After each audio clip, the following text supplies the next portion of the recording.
Look at this train. Now, she brought their ass, like 3 women came on this train that worked for here. She done brought her ass in here. She literally saw this man eating.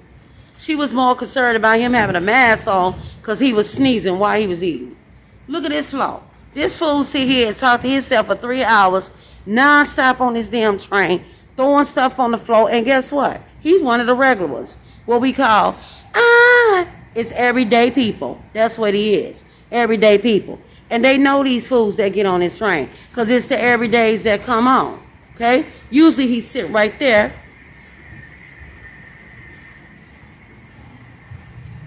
Right there.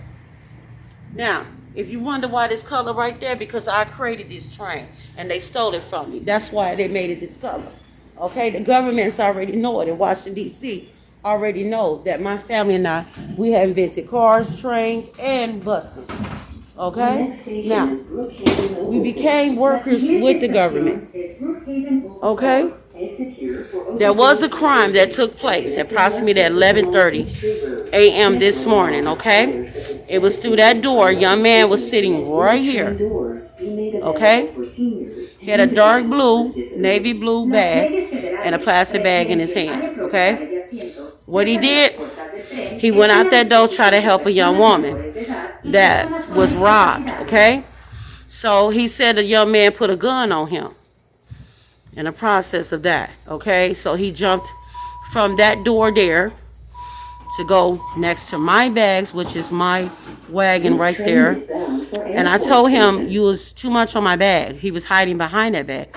So he went to go make a call to the conductor to close the door, so he wouldn't gotten shot from the guy who was robbing a woman at the platform at Western End, okay? So from all of that, we came back. We went to the last stop of the train. Like me, like always.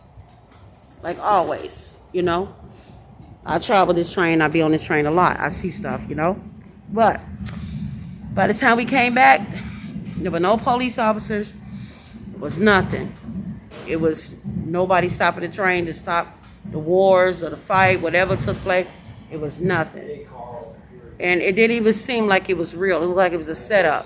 Because I believe that the crime was not the crime. I believe that they were just trying to use my bags as an excuse to say it was her bag. But the whole point that a lot of people come on these trains committing a lot of crimes, okay? Now in Chicago, I was an officer with a badge, and I used to work down at the booth of Chicago as the officer. Whenever something took place, I take a report and make a report of that, okay? But this is something that happens often on our train, okay, of Atlanta, Georgia, okay? This is the MARTA train.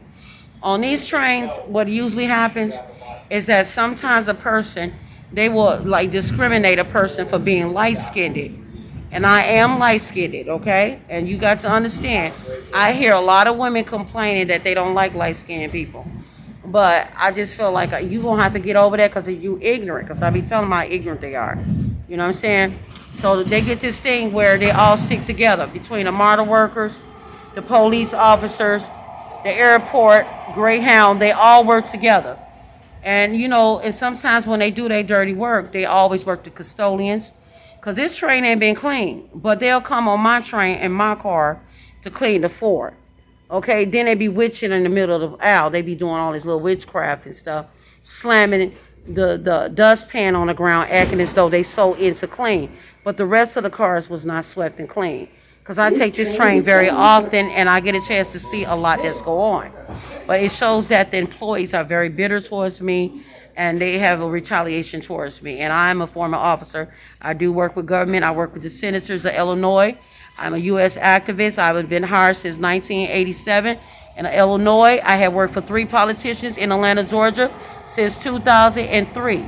Okay? So I get a chance to see a lot of stuff go on. Okay?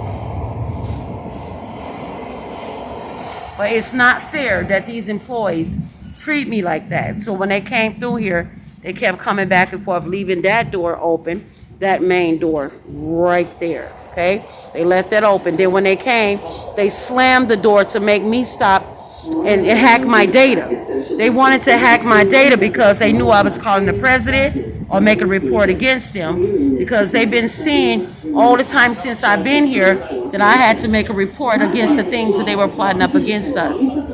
So that's what usually they do. They come to harass. But it is very known that the racism is very, very popular in Atlanta, Georgia. This has been going on since the 1700s. They don't really care about light-skinned women. And I had to tell them that light-skinned women came out your butt. You actually literally had the light-skinned woman. I'm Indian. My granddaddy is a tribe king. I got pictures of my granddaddy. He raised me. He was the only man in my life, and he is Indian. He's a 100% tribe king. So he's on the stamp. It's Joseph Reese. And I have my other great-granddaddy, which is my mama's father, which is Gum. Okay? Con King Gum. He's a Con King Archbishop Gum. Okay, so the CA for Africa and the CA America is the same Gum. Married to his wife Mary, which is my grandmother Mary. Okay, so they want to call it America because they call her a Maori, but her name it really is Mary. But it's not right that I got to be treated like this in my own native country.